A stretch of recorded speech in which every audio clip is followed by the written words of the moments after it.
ಸ್ನೇಹಿತರೆ, ಕೇದಾರ್ನಾಥಿಗೆ ಬರ್ತೀನಂದರೆ ದಯವಿಟ್ಟು ಕುದುರೆಲ್ಲಂತೂ ಬರೋಕ್ಕೆ ಹೋಗ್ಬೇಡಿ.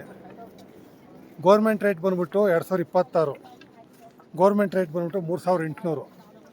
ಆದರೆ ಈ ಏಜೆಂಟ್ಗಳು 4500 ದುಡ್ಡು ತಗೋತಾರೆ, 1000 ಎಕ್ಸ್ಟ್ರಾ ತಗೋತಾರೆ. ಅದು ಯಾಕೆ ತಿಂತಾರೋ ಏನು ತಿಂತಾರೋ ಒಂದೂ ಗೊತ್ತಿಲ್ಲ.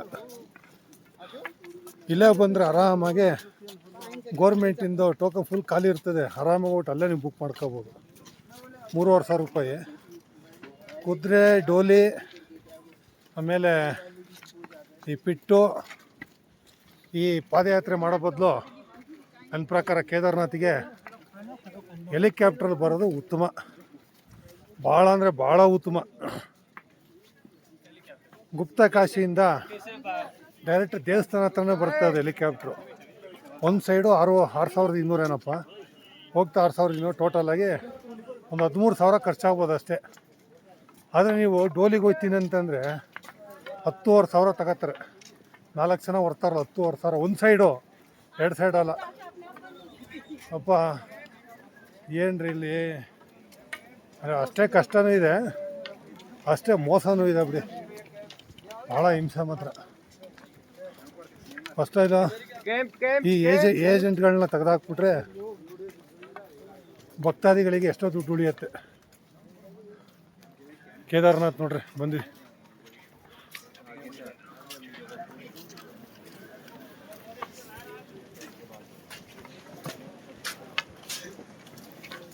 ಸರ್ಕಾರಿ ದಿಕ್ಕಲ್ಲಿ ಯಾವಾಗ ಕಡಿವಾಣ ಹಾಕತ್ತೋ.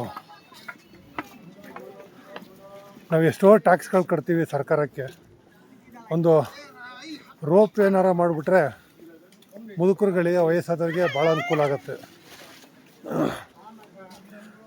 ಯಾವ್ಯಾವುದಕ್ಕೋ ರೋಪೇ ಮಾಡಿದಾರಪ್ಪ. ಹಾಂ, ಈಗ ಕೇದಾರ್ನಾಥಿಗೆ ಒಂದು ರೋಪೇ ಮಾಡಿಬಿಟ್ಟು ಮಾಡಿದರೆ ನಾವು ಸರ್ಕಾರಕ್ಕೆ ಟ್ಯಾಕ್ಸ್ ಕಟ್ಟಿದ್ದಕ್ಕೂ ಸಹಿತ ಸಾರ್ಥಕ ಆಗುತ್ತೆ. ಆಗಲ್ಲ, ಸುಸ್ತಾಗತ್ತೆ ಕಣ್ರಿ. ಏನಾಗ ಸುಮ್ಮನೆ ಹೆಸ್ರಿಗೆ ಮಾತ್ರ ಕುದುರೆ ಮೇಲೆ ಬಂದಂಗೆ ಆಯಿತು. 2 ಕಿಲೋಮೀಟ್ರ್ ಹಿಂದೆ ನಿಲ್ಲಿಸ್ತಾನೆ ಕುದುರೆ. ಅಲ್ಲಿಂದ ಸೇಮ್ ಪಾದಯಾತ್ರೆ, ಆಕ್ಸಿಜನ್ ಕಮ್ಮಿ, ಏನೂ ಇಲ್ಲ. ನಾವು ಹೊರಗಡೆಯಿಂದ ಬಂದವರು ಉಸಿರಾಡೋಕ್ಕೆ ಭಾಳ ತೊಂದರೆ ಆಗುತ್ತೆ. ಇಲ್ಲೇ ಲೋಕಲ್ ಇದ್ದವರಿಗೆ ಏನೂ ಸಮಸ್ಯೆ ಇಲ್ಲ.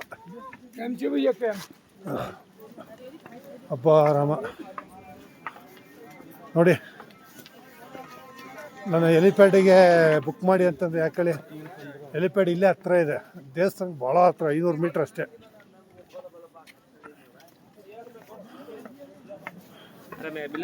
ಕುದುರೆ ಮೇಲೆ ಬಂದ್ಬಿಟ್ರೆ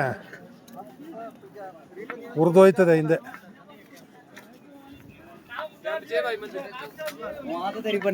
ನೋಡ್ರಿ ಹೆಲಿಪ್ಯಾಡ್ ಅದೇ